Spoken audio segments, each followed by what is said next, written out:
Hello everyone and welcome. We've got a message from one of our YouTube subscribers. Hi guys, love the videos, thank you. Can you please show us your workbench setup, what changes you made for using it as a bow maker and how you incorporated the tiller? Oh, no problem. I happen to be sat on it as we're speaking. It's a fairly simple wooden bench. It was a kit form that I put together from a website on the internet. I can't remember where I ordered it now. If I find out, I'll put it in the description below so you can check it out. It was fairly inexpensive.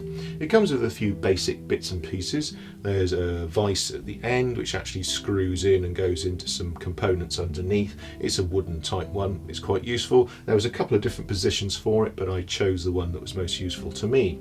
I've also got my own vise which I've put on here as a metal type. I've actually got it connected with some clamps at the moment because I can manoeuvre it up and down the bench rather than bolting it into place. I may be working on, say, a child's bow, which is a much shorter bow.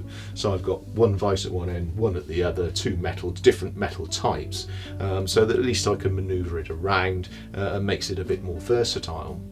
As far as changing this particular vise, I've put some wooden pieces into it and got rid of the metal pieces that were in there. And I've also put some leather onto them as well. So if I am having to clamp a bow when I'm, say, working with two hands using a tool, I'm not going to damage that bow too much. So that's one of the minor alterations that I've made to that, which makes it more useful when working with woods, so particularly the softer woods like yew bows, which can quite easily damage when put in a vise, particularly if you've got one with metal teeth. You can actually pre-buy some rubber type teeth which will go into that vise as well. Have a look on the internet, I'm sure you'll find those are quite useful. A piece I really love, which my grandfather gave to me, is this metal clamp, vise clamp. It's a sort of leaf type. It's got a sort of leaf spring in it. I'm not sure of the age of this. I think it's pretty old. I don't know where my grandfather found it. He found all sorts of strange things like this. What's really useful about this again is I can put it where I like and change it at will. It's got these really rather vicious looking teeth on it there at the bottom where it actually clamps on with this screw thread. That I found really useful. Now, as far as the rest of the things that the bench has got, it's got a simple drawer here at the front, which is always very tidy, and I can easily get to things in it. And alright, I'm lying, it's usually full of crap, but I try and keep some of my more useful things that I need to get to quickly. It's also got a shelf underneath at the bottom there, where I can put some of my tools again where I want to get to them quickly. So it's a handy bench and it does most of the things that I need it to do. It's about the right length. Yeah, it does pretty much everything I can want from it. Now, one of the alterations that I made to the bench itself was to actually screw it to the wall. Now this just basically steadies it up, but it also has two advantages. One, being able to steady it when you're working, particularly if you've clamped a bow into these clamps that I've just been showing you at either end. It means when I'm really going for it with a spoke shave or something, I'm not getting any movement. Also, packing it out as I've done allows for this gap here so that I can put the tiller in. But what I wanted to do was save on space in this room and not reserve another wall for just the tiller. I want to be able to have the bench and the tiller in one place, so that's what I've done.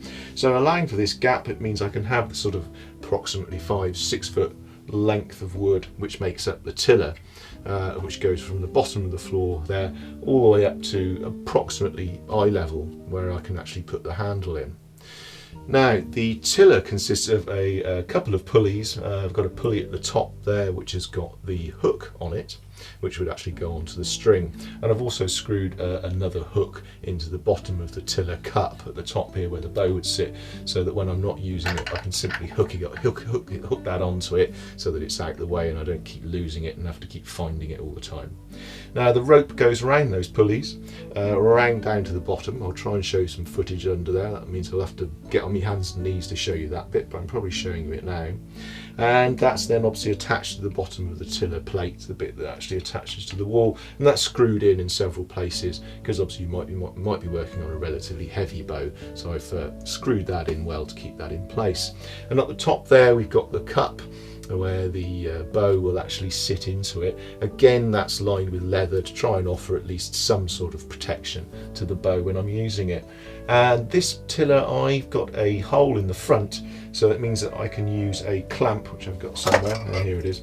And I can put that in, the bottom part of the clamp will sit in, and then the screw thread can actually screw down onto the top of the bow, meaning that I can really keep the bow safe and won't move around there when I'm actually doing the tillering. Then the rope extends off to this stick here, so that I can move away from the workbench and see the bow as I'm tillering the bow. We've got inches marked on the tiller here, going from about 12. We're not going to be tillering much less than 12, particularly say children's bows might be around there, and you're going up to about 32, which is about the maximum that we're going to do on a target bow. The gap is big enough there, and I made it deliberately and specifically big enough so the electronic weighing scales that I use to weigh bows will actually slide down there, so when I'm weighing up a bow that's of a higher draw length, it will still allow me to do so, and I can see the screen, see what the weight is.